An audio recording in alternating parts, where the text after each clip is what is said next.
Folks, a stunning story out of Massachusetts. 21,000 convictions are being tossed out as a result of a lab technician admitting that she screwed up. On Tuesday, prosecutors moved to throw out these convictions because they were based on falsified evidence produced by police chemist Annie Ducon. In 2013, she pled guilty to tampering with evidence during her 9 years at a Boston state crime lab. Folks, 21,000 cases. In January, Massachusetts Superior Court ordered prosecutors to review all cases processed by Dukin and consider them for dismissal. Joining me via Skype from Boston is Carl Williams, staff attorney for the ACLU of Massachusetts. Carl, here's the thing. Juries trust DNA. They trust science.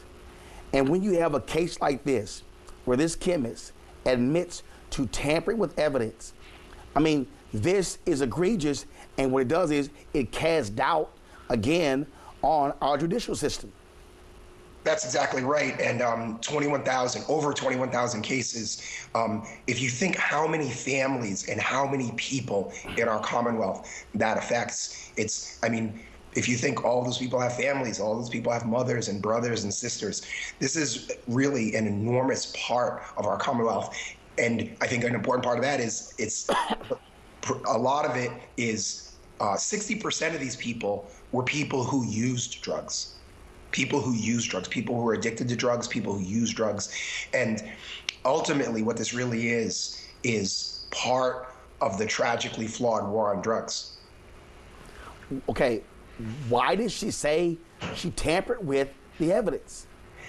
That's an interesting thing. I mean, she actually pled guilty to this, and there really wasn't a very in-depth investigation. It looked like she was having some conversations with prosecutors that seemed to be not the right kind of conversations, because she's supposed to be doing this stuff externally from them. So it looked like she made some statements that she was very interested in getting people prosecuted. She was just sort of caught up in this system of mass incarceration that is, to some people, feels to be the solution to all our problems. So now they've been thrown out. This is the single largest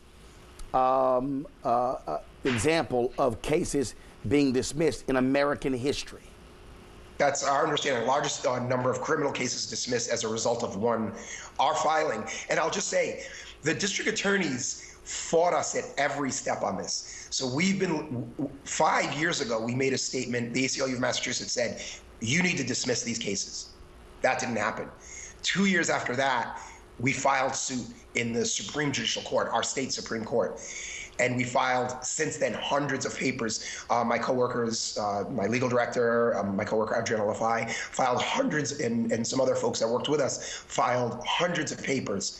The DAs from all over Eastern Massachusetts filed and said, no, we can't dismiss these cases. We need to keep these convictions. And Carl, that to me is what's even more egregious, when DAs cover up for people like her, and then they don't want to seek justice. They want to keep these convictions on the record as opposed to doing it fair and just. And that to me is just as pathetic as what she did. And I'm going to tell you something that's going to make you mad. There's another scandal brewing. In Western Massachusetts, there's another scandal. A woman who worked at a lab and has been convicted of using drugs, and numbers of thousands, possibly in the tens of thousands of cases. And that is something that we're concerned about too.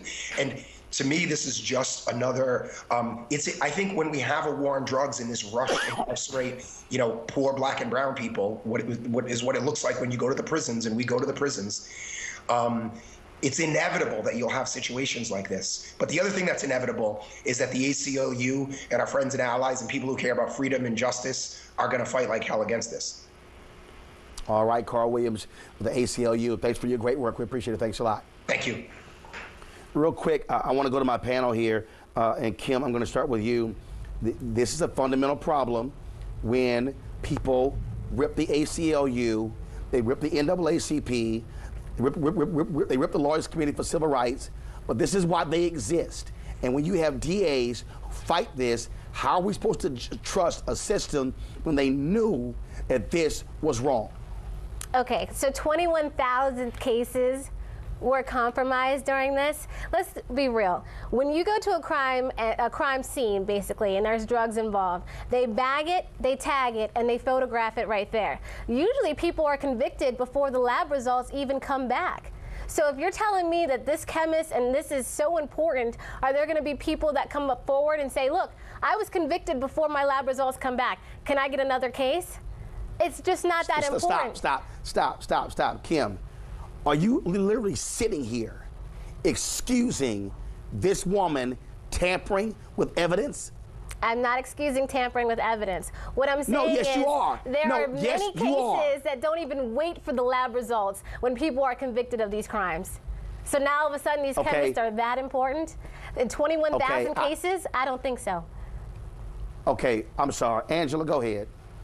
I mean, I'm a little bit shocked by this, the idea that what we're supposed to, this actually just says to me, I think Carlton said it, that this is shows how failing the war on drugs is, but I also think it shows how failing the incentives are in our, quote, justice system, right? The incentive is to get convictions and not to actually seek justice, not to actually seek what is the right outcome, or even, let's go beyond what is the right outcome legally. What's the right outcome for the community, for the population that is impacted by these laws?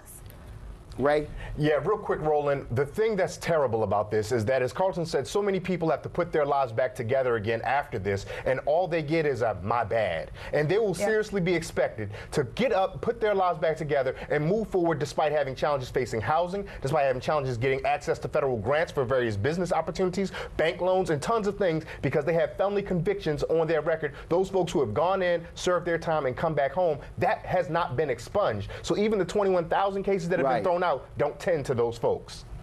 Kim, I'm gonna give you a mulligan. You got 20 seconds. Are you still blowing this off?